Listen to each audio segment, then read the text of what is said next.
आज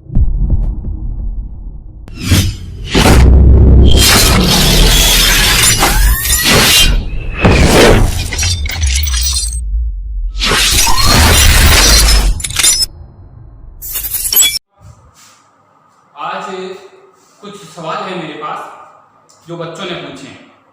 उन बच्चों के इन सवालों के अंदर पहला सवाल जो मेरे सामने है वो ये है, किस वेद के अंदर पृथ्वी को भारत माता के रूप में स्वीकार किया गया?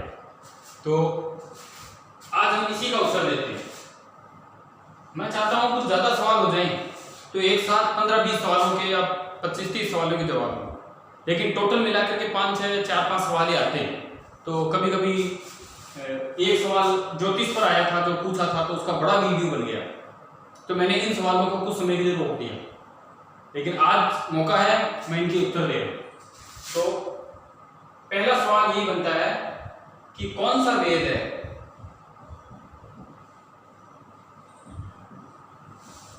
किस वेद में पृथ्वी को भारत माता के रूप में माना है? ठीक है, सिंपल सवाल है, कौन सा वेद है जिसमें पृथ्वी को माता माना है या पृथ्वी को भारत माता के रूप में माना है, मेन है। तो उत्तर में अपन ये मान सकते हैं कि इसके लिए वैसे तो देखो यजुर्वेद के अंदर भी नमो केवले पृथिव्ये नमो केवले पृथिव्या ये सूक्त दिया गया है, ठीक है ना। तो यजुर्वेद जो है ना, वैसे आपको इसको बता दूं, यजुर्वेद जो यज्ञों से संबंधित है, यजुर्वेद में ये कहा गया है, एक सूक्त आता है जिसमें कहा गया है नमो केवले पृथिव्ये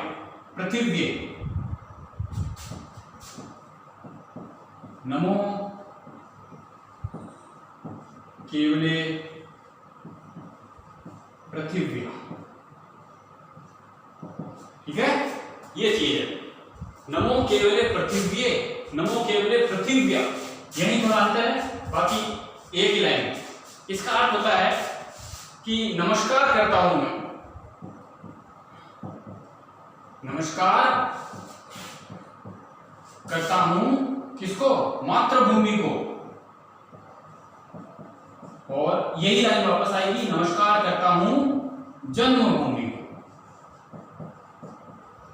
नमस्कार करता हूं मातृभूमि को, नमस्कार करता हूं जन्मभूमि को, प्रणाम करता हूं, नमस्कार करता हूं अपनी धरती माता को, पृथ्वी माता को। तो ये उत्तर इसमें आया है, लेकिन वास्तव में इसका सही उत्तर होगा अथर्ववेद।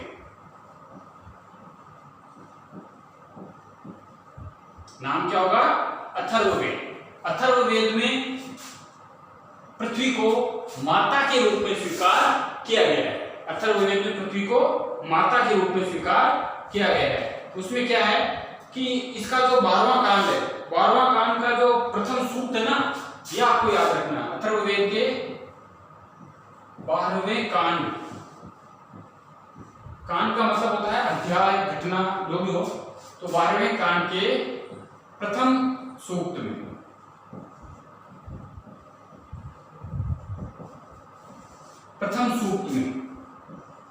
जिसको इस प्रथम सूक्त जो है ना, इसको भूमि सूक्त भी कहा गया है, क्योंकि धरती के बारे में है भूमि सूक्त, ठीक है ना, इसको भूमि सूक्त कहा गया है। तो 12वें कांड के प्रथम सूक्त के अंदर अथर्ववेद के 63 ऋचाएं पृथ्वी की स्तुति में कही गई है, ठीक है ना। कितनी है? 63 ऋचाएं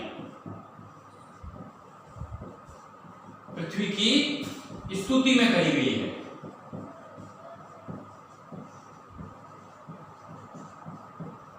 कही गई है 63 ऋचाएं पृथ्वी के बारे में कहना, यानी एक बहुत ज्यादा पृथ्वी के बारे में, पृथ्वी की आराधना करना, पृथ्वी के हर प्रकार की भूमि के बारे में वर्णन किया गया है। इसमें पृथ्वी के अंग, उपांग, अंगों, उपांगों, उसकी प्रकार, सभी चीजों के बारे में वर्णन किया गया है। तो ये 63 ऋचाएं हैं 12वें कांड के प्रथम सूक्त में। और इसी के अंदर यानी अथर्ववेद के अंदर ही पृथ्वी के बारे में ये कहा गया है, जो इसका 12वां मंत्र है, इसी का 12वां मंत्र है। मंत्र बोल दो, ऋचा बोल दो, ठीक है ना। 12वां मंत्र है जिसको हम बोलते हैं माता भूमि पुत्रो हम पृथिव्या। माता भूमि पुत्रो हम पृथिव्या। ये लो, भूमि यानी धरती मेरी माता है और मैं इस पृथ्वी का पुत्र हूं। तो माता के रूप में या भारत माता के रूप में अथर्ववेद में स्वीकार किया गया है। वैसे अगर आगे जाओगे तो आप अगर आधुनिक वर्ष में पूरी तरह से भारत माता के रूप में कब स्वीकार किया गया, तो कुछ ऐसे इतिहास के कुछ 2-3 व्यक्ति जैसे भूदेव मुखर्जी है, 1866 में उन्होंने एक व्यंग्य लिखा था। उस व्यंग्य में उन्होंने क्या किया था, देखो 1866 में एक व्यक्ति का नाम है जिनका नाम है भूदेव, नाम तो सुना होगा, भूदेव मुखर्जी या मुखोपाध्याय। भूदेव मुखर्जी ने एक व्यंग्य लिखा था, उस व्यंग्य का नाम था ऊनाविंसा। ऊनाविंसा पुराना, बंगाली थे, इसका अर्थ होता है 19वां पुराण। इसका हिंदी अर्थ क्या होता है, 19वां पुराण। ये इन्होंने व्यंग्य लिखा था। इस व्यंग्य के अंदर, इस व्यंग्य में इन्होंने क्या किया था, भारत जो माता थी ना, भारत माता, इनको एक नाम दिया जिनका नाम था आदि, आदि माता, ये नाम दिया था इन्होंने, ठीक है। तो इस प्रकार से 1866 में ऊनाविंसा पुराण के द्वारा आदि भारती या आदि माता, आदि भारती भी कहा जाता है इसको, आप आदि भारती भी बोल सकते हो, आदि भारती, ये ज्यादा ठीक रहेगा, आदि माता ना लेकर के आदि भारती नाम दिया गया था, ठीक है। तो इस प्रकार से यहां से भारत माता का चित्र रोपण चित्रों के रूप में बनना शुरू हो गया था। अब अगला आप देखेंगे कि और देखिए, इसमें एक व्यक्ति का नाम है जिसका नाम था किरण चंद्र बंदोपाध्याय, ठीक है ना। किरण चंद्र बंदोपाध्याय। तो किरण चंद्र बंदोपाध्याय जो थे ना, उन किरण चंद्र बंदोपाध्याय ने भारत माता एक नाटक खेला था, लिखा था, जो 1873 में खेला गया। 1873 में एक नाटक था इनका लिखा, भारत माता। इनका एक नाटक है जिसका नाम है भारत माता। कब खेला गया, 1873 में। लिखा कब था, 1866 के लगभग लिखा इन्होंने, ठीक है ना, 1866 के लगभग लिखा यहाँ, और मंच पर खेला गया 1873 में, और भारत माता नाटक, तब से भारत माता के रूप में उसको वर्णित करना शुरू कर दिया गया। तो इस प्रकार से आप देख सकते हो। और इस प्रकार से जब आगे बढ़ते हैं तो फिर तो 1882 के अंदर भारत के महान इतिहासकार आ जाते हैं। 1882 में उनका नाम क्या था, आनंदमठ लिखने वाले बंकिम चंद्र चटर्जी, बंकिम चंद्र चटर्जी। इनका एक उपन्यास है आनंद मठ, उसके अंदर एक गीत है जिसका नाम था वंदे मातरम।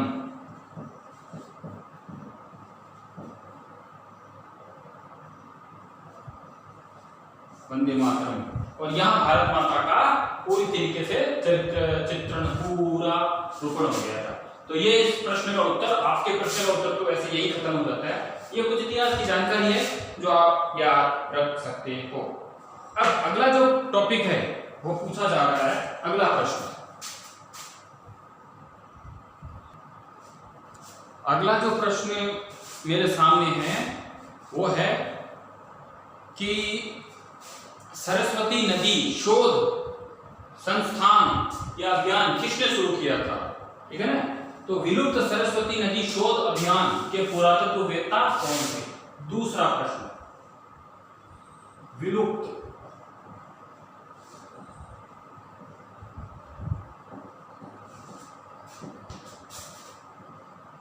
सरस्वती नदी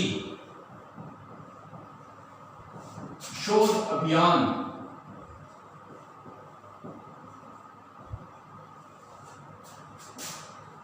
के पुरातत्ववेत्ता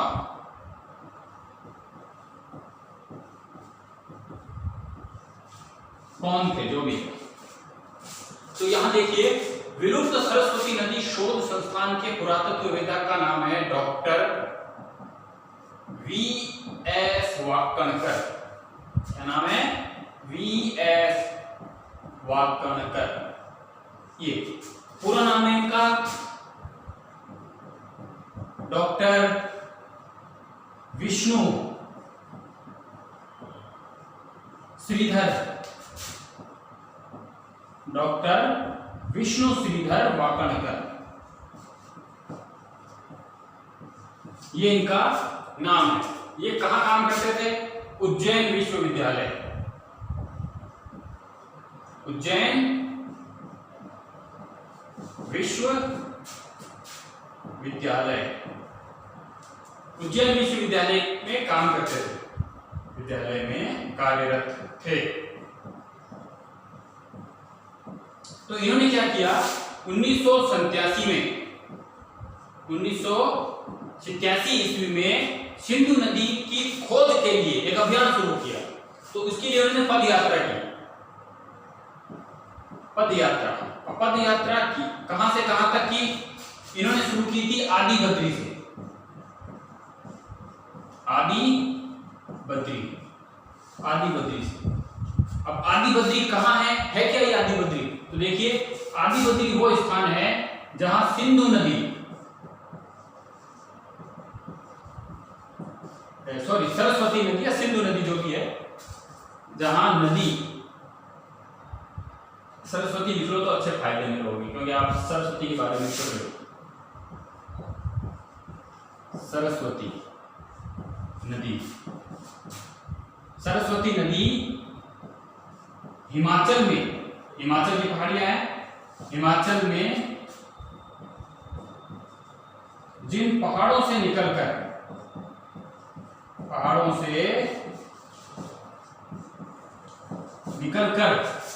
मैदान में प्रवेश करती है,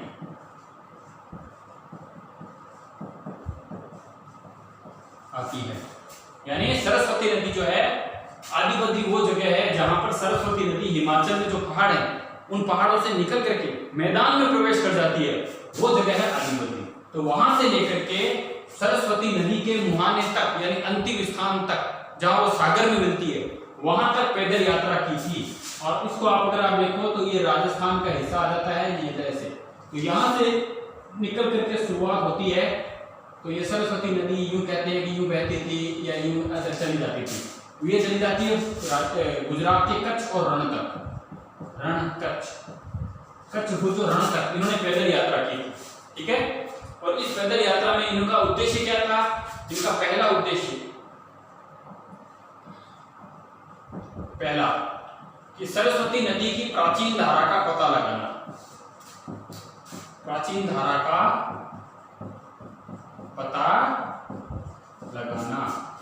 दूसरा उद्देश्य क्या था? कि सागर में कहां मिलती है। दूसरा उद्देश्य क्या था इनका?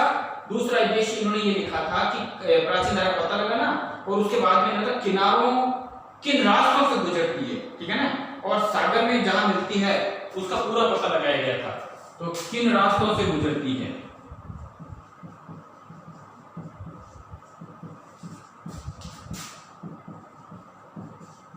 बहती थी। और तीसरा है सागर में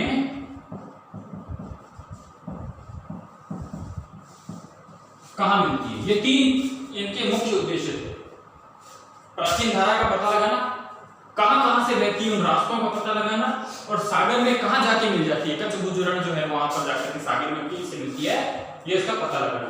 इनके साथ एक व्यक्ति और थे, उनका भी मुख्य भूमिका थी। मुख्य साथी जो इनके साथी थे वो थे हरियाणा के दर्शन लाल जैन। ठीक है। तो वीएस वाकणकर या विष्णु श्रीधर वाकणकर, इन्होंने इनका पता लगा लिया था। समझ गए इस चीज को। अब अगला है अंगकोर वाट के स्मारक। तो अंगकोर वाट के बारे में भी पता लगाते हैं।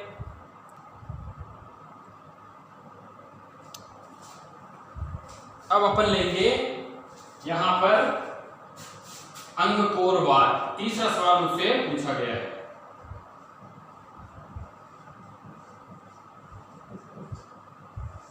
अंगकोर वाट किस देश में? सिंपल सवाल है, कंबोडिया में।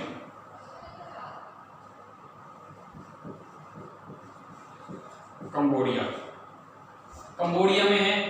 कहां पर है? मेकांग नदी के किनारे। मेकांग नदी के किनारे,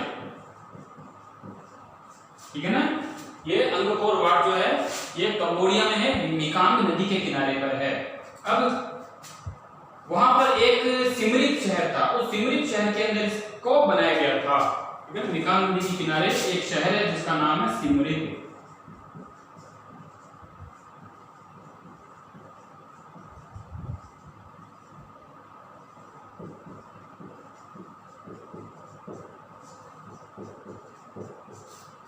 सिमरिक शहर में बनवाया गया। अब यहां पर इसके निर्माण किसने कराया था? तो देखो, सबसे पहले तो इसके बारे में आपको याद रखना है। तो इसके बारे में आपको याद रखना है कि भारत से एक व्यक्ति था जिसका नाम था कौंडिन्य ब्राह्मण।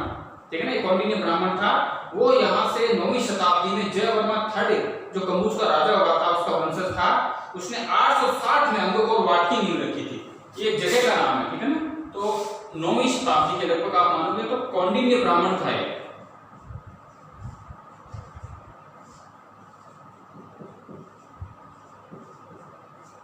कौंडिन्य ब्राह्मण वो जाता है कम्बोज यानी कंबोडिया, और इसी का एक वंशज था जिसका नाम था जयवर्मा III। इसने 860 के लगभग 860 ईस्वी में एक अंगकोर थोम का नाम रखा था। अंगकोर थोम, अंगकोर थोम की स्थापना की जगह। इस अंगकोर थोम को अंगोर भी बोलते हैं। अंगोर, अंगोर थोम। थोम का मतलब होता है राजधानी, ठीक है ना। थोम का मतलब क्या होता है? राजधानी, ये याद रखना है। तो अंगोर थोम या अंगकोर थोम की स्थापना की थी और इसको बनने में 40 साल का समय लग गया था। ठीक है, अंगकोर थोम स्थापना की कितना समय लगा? 40 वर्ष, बहुत लंबा समय लग गया, लेकिन बना करके तैयार कर दिया। अब यहाँ इसी जगह पर सूर्यवर्मन जो राजा हुआ था बाद में, उस सूर्यवर्मन राजा ने, सूर्यवर्मन द्वितीय जो था ना, उसने विश्व का सबसे बड़ा मंदिर बनवाया था यहाँ पर। अब यहाँ पर आते हैं सूर्यवर्मन, इसी का वंशज था सूर्यवर्मन द्वितीय ने क्या बनवाया था? अंगकोर वाट का मंदिर। ये मूल रूप से विष्णु मंदिर भी है, विष्णु मंदिर भी है, बौद्ध मंदिर भी है। विष्णु और बौद्ध दोनों मंदिर है। इसमें विष्णु की शेष नाग पर सोती हुई, पद्मनाभ या शेष नाग पर सोती हुई प्रतिमा है। यह दुनिया का सबसे बड़ा मंदिर प्रसिद्ध है, विश्व का बड़ा, सबसे बड़ा मंदिर परिसर, बड़ा मंदिर परिसर है। ये लगभग 16,26,000 वर्ग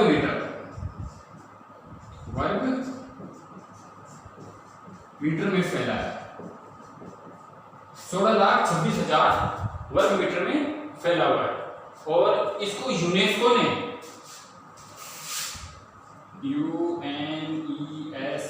यूनेस्को ने अमूर्त विश्व धरोहर माना है। विश्व धरोहर माना है, यह सूची में शामिल है विश्व धरोहर की। समझ गए? यूनेस्को ने इसको विश्व धरोहर की सूची में शामिल कर लिया है। और अंकोर का पूरा नाम वैसे तो यशोधरपुर है, विकास नदी के किनारे है। मेरू पर्वत है, ठीक है।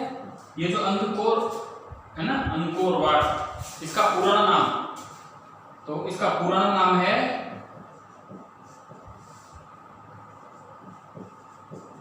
यशोधरपुर। यशोधरपुर इसका पुराना नाम, यशोधरपुर, ठीक है। और इसकी आकृति कैसी है इस मंदिर की, तो मंदिर की आकृति है मेरू पर्वत के समान, मेरू पर्वत समान, मतलब ये इस टाइप में मिलेगा आपको। ये मंदिर अगर है ना तो इसकी आकृति आपको यूं मिलेगी, काफी विशाल है ये, ऐसे यूं सुमेरु पर्वत के समान, मेरू पर्वत के समान, और विशाल मंदिर है। जिंदगी में अगर कभी मौका मिले आपको कंबोडिया जाने का तो आप जाइएगा, देखिएगा। मंदिर में पूजा नहीं होती है क्योंकि काफी हिस्सा इसका नष्ट हो गया है। इस मंदिर की काफी विशाल मंदिर है, ये खूब मंदिर बनाए हुए अंदर, और चारों तरफ नदी है, खाई खोदी हुई है जिसमें पानी भरा रहता है ताकि आक्रमणकारी जल्दी ना पहुंचे। तो ये है, कुछ लोग तो ये भी कहते हैं कि ये 5000 साल पुराना है, जिसका सिर्फ इस सूर्यवर्मन द्वितीय ने पुनर्निर्माण कराया। लेकिन हमारे सामने बनकर के ये लगभग 8वीं शताब्दी 9वीं शताब्दी में सूर्यवर्मन हुआ था, 1112 से लेकर के 1153 ईस्वी तक, तब इसका निर्माण कराया गया था मंदिर का, समझ गए। तो इस प्रकार से ये आपके सामने आ गया है। अब हम अगला सवाल लेंगे, सिंधु सरस्वती नदी के सभ्यता स्थल। तो यहां पर हम लेंगे, अब अपना एक जो सवाल आपका है कि सिंधु सरस्वती सभ्यता के अधिकांश लेख किस पर मिलते हैं। 2-3 सवाल हो गए ना, चौथा सवाल,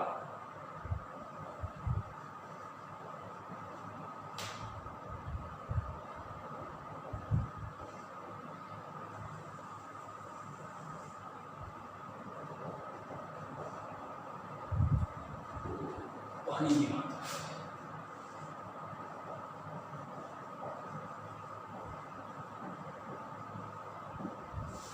सिंधु सरस्वती के लेख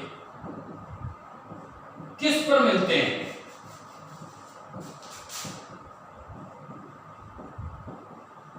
किस पर मिलते हैं, मतलब आपका सवाल सही रूप में ये पूछे तो सिंधु सरस्वती सभ्यता स्थल के जो लेख हैं वो ज्यादातर किन के ऊपर लिखे हुए मिलते हैं। पत्थरों पर है, ताम्र पत्थरों पर है, किस पर है, ये है। तो सीधा सा जवाब है मुहरों पर, मुहरों पर। विशेष रूप से किस पर मिलेंगे, मुहरों पर और तांबे की गुरिकाओं पर, ठीक है ना, मुहरों पर और तांबे की गुरिकाओं पर, तांबे की गुरिकाएं,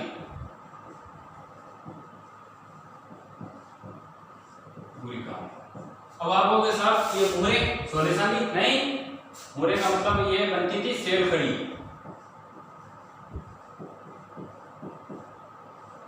सेल खड़ी के पत्थर से बनने वाली, पत्थर से बनी। अब मोहरे, मोहरे सोने चांदी के सिक्के नहीं है, मोहरे का अर्थ होता है सील, ठीक है ना। आपने देखा होगा काम करने के बाद हम सील लगा देते हैं, लगाते हैं ना, वही मुहर है कि भाई मेरे नाम की मुहर लग गई या किसी अधिकारी की मुहर है, तो वही मुहर है। तो मुहरे पहले देखो 2-3 तरह की होती थी, ऐसी मुहरें भी होती थी जो चौकोर होती थी, यूं इसके ऊपर कुछ लिखा हुआ रहता था, लिख दिया जाता था, हर तरफ लिखा हुआ रहता था। अब इसको डुबो करके शाही में या किसी पात्र कहीं पर रख करके उसको घुमा दिया जाता था ऐसे, तो इससे ये चीजें जो थी वो लिख जाती थी। और कुछ मुहरें यूं भी होती थी जो राजा महाराजा की हुआ करती थी, इनके नीचे राजा महाराजाओं के चित्र या नाम होते थे, यूं पकड़ करके लगा दिया जाता था और वो मुहरों के निशान जो थे ना वो यहाँ छप जाते थे। तो इन मुहरों पर इनके लेख मिलते हैं, ठीक है ना। तो इस प्रकार से आप याद रखोगे 64 मूल चिन्ह मिले हैं जिनमें 250 से 400 तक के आकार हैं। मूल चिन्ह कितने मिले इन पर, 64 मूल चिन्ह, 64 मूल चिन्ह है। लगभग 250 से लेकर के 400 तक आकार है। बस, ज्यादा इसके बारे में कुछ याद नहीं रखना। तो आप याद रखोगे मोहरों पर और तांबे की गुरिकाओं पर। तांबे की गुरिकाएं, तांबे के जो पात्र हुआ करते थे अंगूठी पहनने टाइप के या खोखले हुआ करते थे, उन पर लिख दिए जाते थे, उनके ऊपर भी ये वही चीजें आप याद रखोगे। ठीक है। अगला सवाल आपका है मृदुपात्र संस्कृतियों के नाम। देखो मृदुपात्र संस्कृतियों के नाम छोटे छोटे ये मृदुपात्र संस्कृतियों के नाम पूछ रहा है। आहर, बनास, दो तो है ये मेन संस्कृतियां, ठीक है ना, आहड़ और बनास। बाकी रंगपुर, ये भी नाम आप याद रख सकते हो, जहां मिट्टी के बर्तन बनते थे। रंगपुर, मृदपात्र, मृद का अर्थ होता है मिट्टी, पात्र का अर्थ होता है बर्तन, ठीक है। बाकी मालवा और मेखे, ये कुछ नाम है। मालवा राजस्थान से बाहर है, लेकिन लिख लो आप मालवा, ये याद रख लो। मृद का अर्थ होता है मिट्टी, पात्र का अर्थ होता है बर्तन। कुम्हार जो बर्तन बनाता है अलग अलग टाइप के होते थे, लाल, पीले, काले, RW, ऐसे कुछ मृदपात्र होते थे जो आपको राजस्थान की प्राचीन संस्कृति पढ़ाते समय ये उदाहरण आपके सामने आएंगे। अगला अंतिम सवाल है हिंदू विधियों का संकलन किस युग में हुआ। छठा सवाल, ज्यादा लंबा नहीं लूंगा। हिंदू विधियों का संकलन, तो सीधा हिसाब याद रखिए, गुप्त, भारत का स्वर्ण युग। ठीक है। यहां पर आपके सवाल समाप्त होते हैं। एक सवाल और है, राजस्थान की प्राचीन संस्कृतियां कौन कौन सी है, उसके लिए तो पूरा वीडियो बनेगा अलग अलग, मैंने आपको बता दिया है। इसको नहीं खुल गई तो क्लास के अंदर, वरना आपको जल्दी उसके बारे में बताएंगे। और भी आपके सामने कोई सवाल हो तो आप मुझसे पूछ सकते हो, आपके प्रत्येक प्रश्न का उत्तर मैं दूंगा। देरी हो सकती है लेकिन अंधेर नहीं होगा, ये आप मान के चलिए। आपको कंफर्म उत्तर मिलेगा, पूरा शोध के साथ उत्तर मिलेगा, और पूरे किन किताबों में उदाहरण आया है या कब हुआ, कैसे हुआ, पूरा उत्तर मिलेगा। क्योंकि डायरेक्ट अगर मैं आपको ये जैसे हिंदू विधियों का संकलन गुप्त युग में हुआ, अब गुप्त मैंने आपको पढ़ा दिया है, इसलिए आपको ज्यादा लंबा चौड़ा बताने की जरूरत नहीं है। आहड़ बनास संस्कृति है, ये आपको बता दिया मैंने, इसका पूरा वीडियो बनेगा। सिंधु सरस्वती का लेख है, ये आपको बता दिया। अंग और वाट है, पहले आ चुका है लेकिन थोड़ा बहुत और बता दिया। तो इस प्रकार से कुछ सवाल ऐसे हैं जो आपके मन में उठते हैं, आप पूछिए, आपको प्रत्येक प्रश्न का उत्तर दिया जाएगा। जय हिंद, जय भारत।